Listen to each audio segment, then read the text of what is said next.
welcome back to my channel. Today we're going to try to restore this baby back to its original reddish finish right here in this chipped area. These Rickenbackers are made in California, I believe. I don't know what type of finish this is on here, but we'll just dig in and kind of see if we can figure it out as we go. It's got a maple top and an unknown finish, but let's find out what's going on. We'll look a little closer. I can see that the bare wood has a dent in it, and I don't know if I should try to steam that out or just try to start filling it in. I'm going to take a little bit of lacquer retarder on this piece of wood right here. See if I can get this finish to dissolve a little bit. I'm going to take a scalpel. I can see that the finish has some cracks in it right here. Oh, look at that.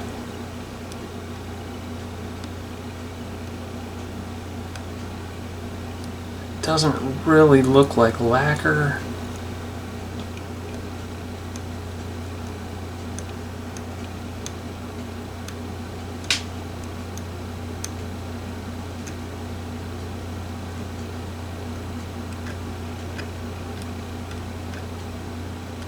Kind of looks synthetic, doesn't it?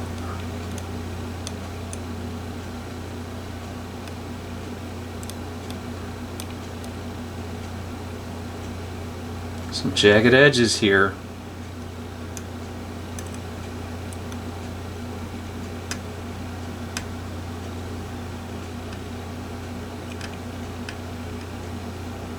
See, maybe I should put some of this stuff into a little cup and see if it'll dissolve.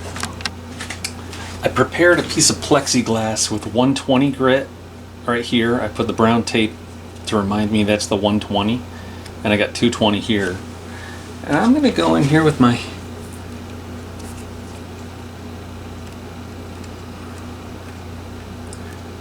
magnification on my optical. See if I can't get rid of them. I call it broken glass syndrome. It's kind of where the finish looks like it's cracked, a bit cracked. It's got jagged edges. So I'm going to try to knock those jagged edges off a little bit. Smooth it out. After the sanding, I'm going to get a little naphtha and clean off all the dust. Okay, now I've got some glu+boost fill and finish thin, and do my old 2 razor blade trick. X-Acto blades. These are 2 old X-Acto blades. Used X-Acto blades.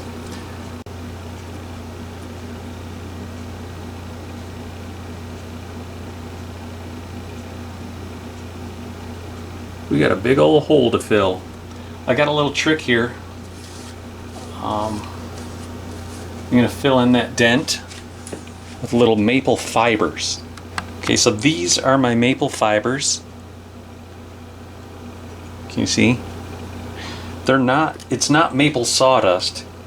It's actually, when I'm making real fine sawdust, I take the end grain and I put it up against the sanding wheel. But when I'm doing these fiber here pieces for filler, I take a rasp and I take the rasp up against a piece of hard maple, and I file it off the edge of the board rather than sanding the end grain. So if you sand the end grain, what you'll get is a real fine powdery dust, And that's not what I want to do here. I want to get a nice kind of fibery filler.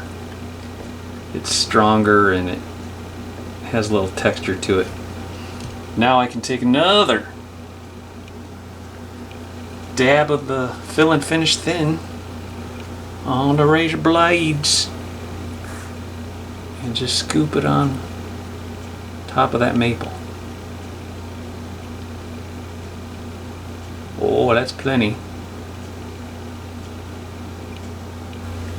Alright, I panned out a little bit so I could show you the side grain maple. Keep it in a little glass jar. It's not sawdust.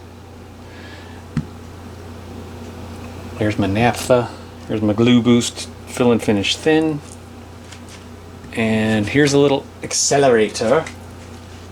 Come back with my accelerator.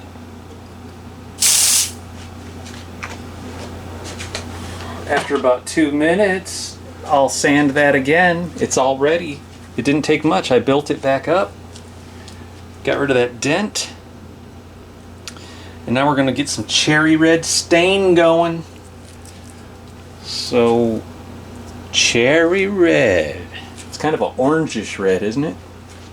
And it's transitioning from a darker to a lighter right there. So we're going to take it easy and go a little light on the color at first. Now I want to make sure that my surface is sunk in a little bit from the surrounding. I don't want it to be proud of the surface. If my color is proud of the surface and then I lay a top coat on it, when I go to level it, it'll burst through into the color coat, and I don't want that. I want this color coat to be down. I want it to be sunken down in there. And that was 120, here's some 220, just to smooth things out a little bit.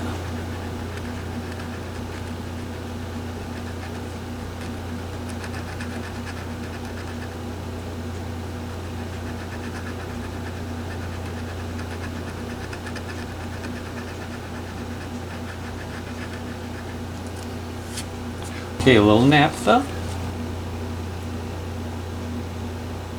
How's that?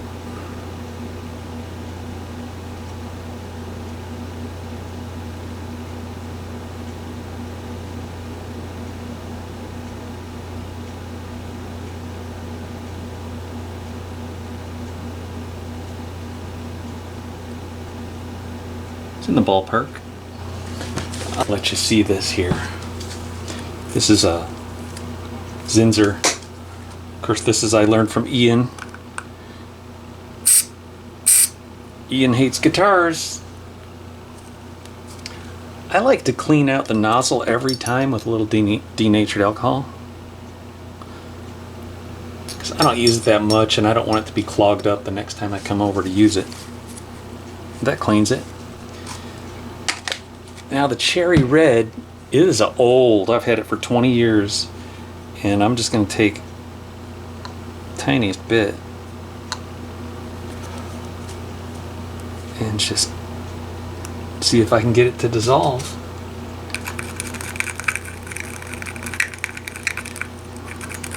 I'll let it dissolve and then I'll brush it on. It's not dissolving really good, so I'm going to be careful about what this is going to look like here. I'm just going to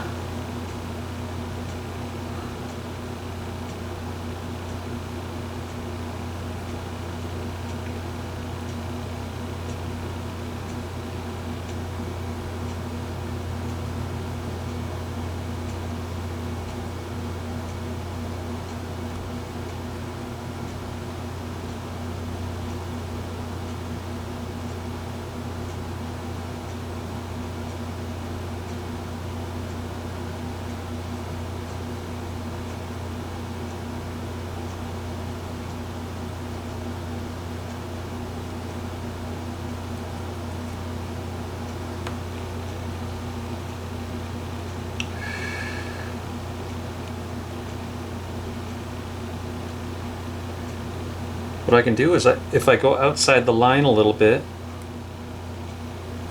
I can come back after it dries and scrape off the color from the outside.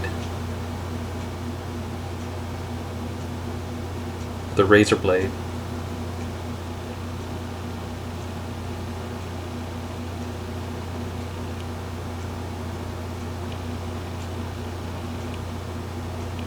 I can see that I've already gotten way too dark, so I'm going to take denatured alcohol and wipe that off. That's a good thing. One of the good things about shellac is that you can wipe it off and start over. We'll try that again. Yeah, I think this angle is going to be a little better for you guys. I remixed it about half the strength as I had it originally.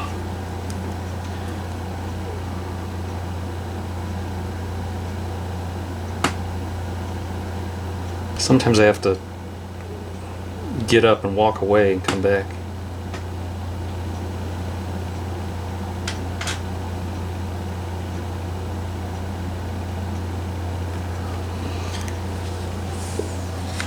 Okay, I had to take a step away. I had to compose myself. I had to go back and kind of remember what some of these other techniques here that I'm learning about, and that's mixing white and black to make a gray. I'm mixing red mahogany with a lemon yellow, and they're just kind of spread out all around my cup. So Ian hates guitars, thank you. I'm just making little dots, because it turns out it's like an impressionist painting. Little dots blend in real nice rather than just one blob of color.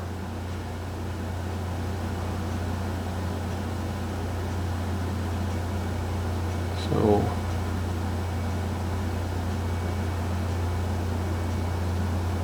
kind of picking up some of that red mahogany off the edge of the cup.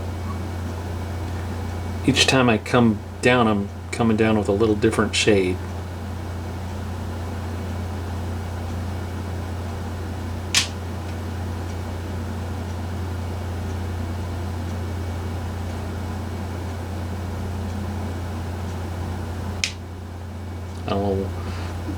The black and the white, the black and the white pigment turned to a gray. That's all about getting a little bit of opacity so that it's not completely translucent where we can see right through everything. We're actually getting it to where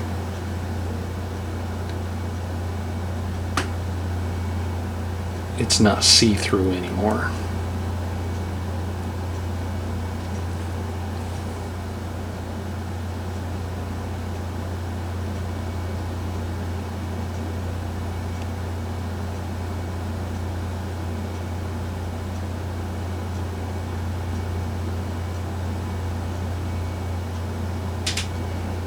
Right about here I can stop and let it dry for a minute and then wipe on some shellac to see how I'm doing. I think I got something here that's going to work. I like to take a little scraper. Let me see where's my scraper. I take a utility knife. You take a little box cutter and then grind off an area so I have a little kind of a tip. I can get rid of some of this darker, these areas that look too dark. And give them a little scrape. And I'm just going to let that sit for a minute. Come back with some clear. Alright, I've let it sit for an hour. And now I'm going to hit it with a little bit of this fill-in finish on a paper towel as a top coat, maybe a barrier coat, I don't know, some kind of coat to keep the color on there. Hopefully it doesn't smudge. Trying to keep that color down.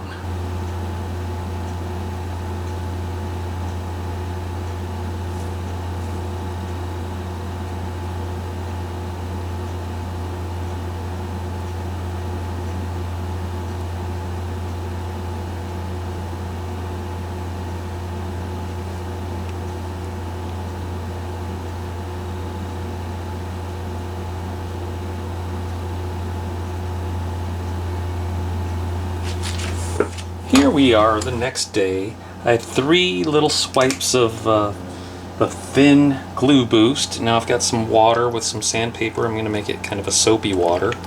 I've got 1200 grit sandpaper, double-sided taped to a really firm foam backing block. And I'm going to wet sand this. My idea on this is that I'm going to spray a flash coat of lacquer. I'm going to tape off the entire guitar except for this little section, and after I get it completely level, if I can do it without sanding through into that color that I put on there yesterday, and I feel comfortable that it's really level and ready for a last top coat, I'm gonna spray that. It's just going to be one quick little spray. I can feel that it's kind of rough. I'm going to take my time and keep going back and forth. I like to kind of do a diagonal in that direction, and I'll do a diagonal in this direction, and I might do a up and down and then a back and forth, and I'll keep doing combinations of those motions till I achieve the flatness that I desire, which I may already be here at the. I'm getting close, anyways. It didn't take a lot of work there. That glu+boost is just a super glue, so it's a super thin coat, and I don't think I went through. I don't think I got any color. Oh, I can see. Let's zoom in on a couple different areas. You can see the low spots. Okay, here we go. As the water dries, you can start to see that it's not completely level. We've got low spots, high spots. See, it's kind of ripply. Oh, my sandpaper didn't stick. It fell off. I gotta grab that. But I might go ahead and just put on a little more glu+boost. I wiped it with a little bit of naphtha. I'm getting ready to swipe this baby again with this fill and finish thin. You can use Loctite thin super glue if you don't have the fill and finish, but since I use a lot of the fill and finish, I'm going to use it because it self-levels itself. See that? It's kind of nice.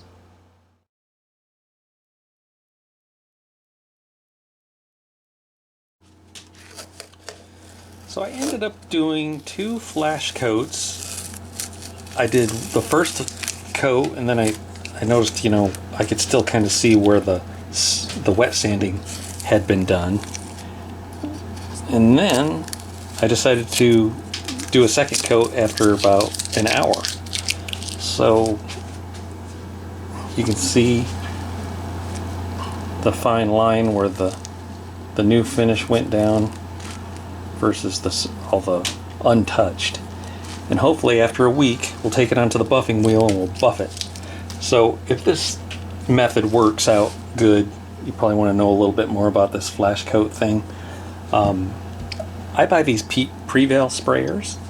So the Prevail sprayer comes with the little bottles, and they're about 8 ounces.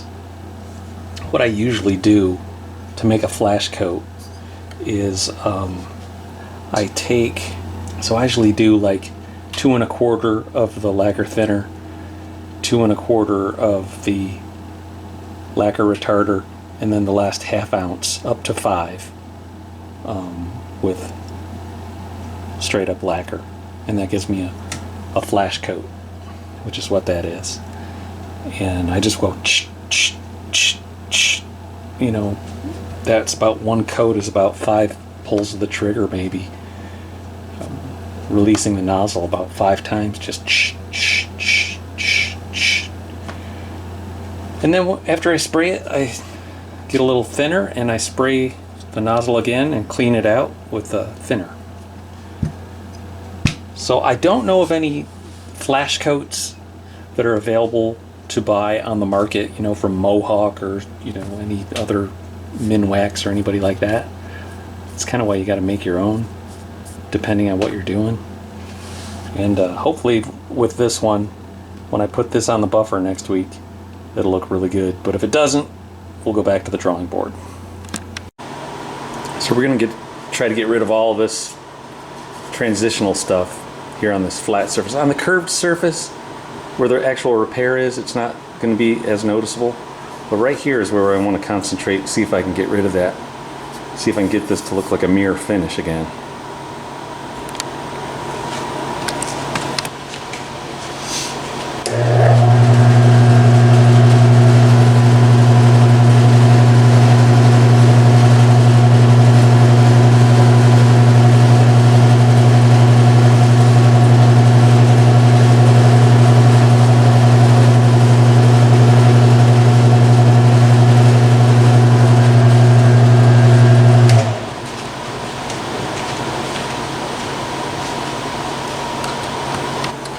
Yes, indeed, it did what I hoped it would do. Now I gotta wait for a little while, wipe all that residue off there, and go to the fine compound wheel.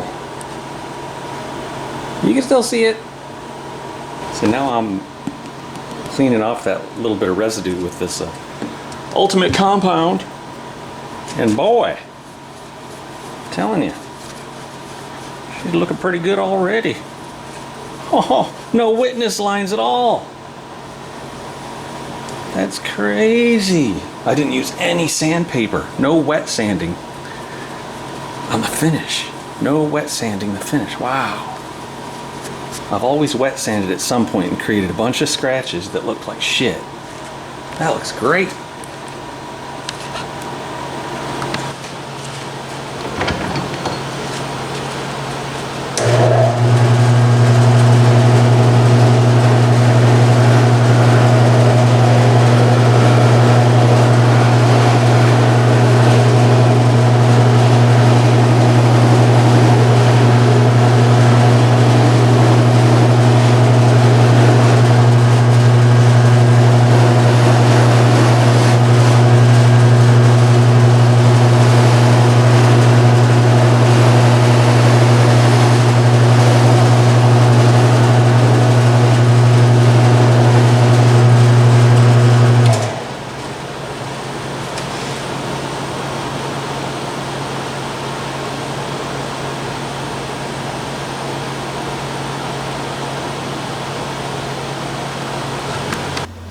So one final look at it before we go, plug it in. There's the repair. You know, you can wiggle it around and kind of see it in different lights. It's not perfect, but it's an improvement. Let's listen to her.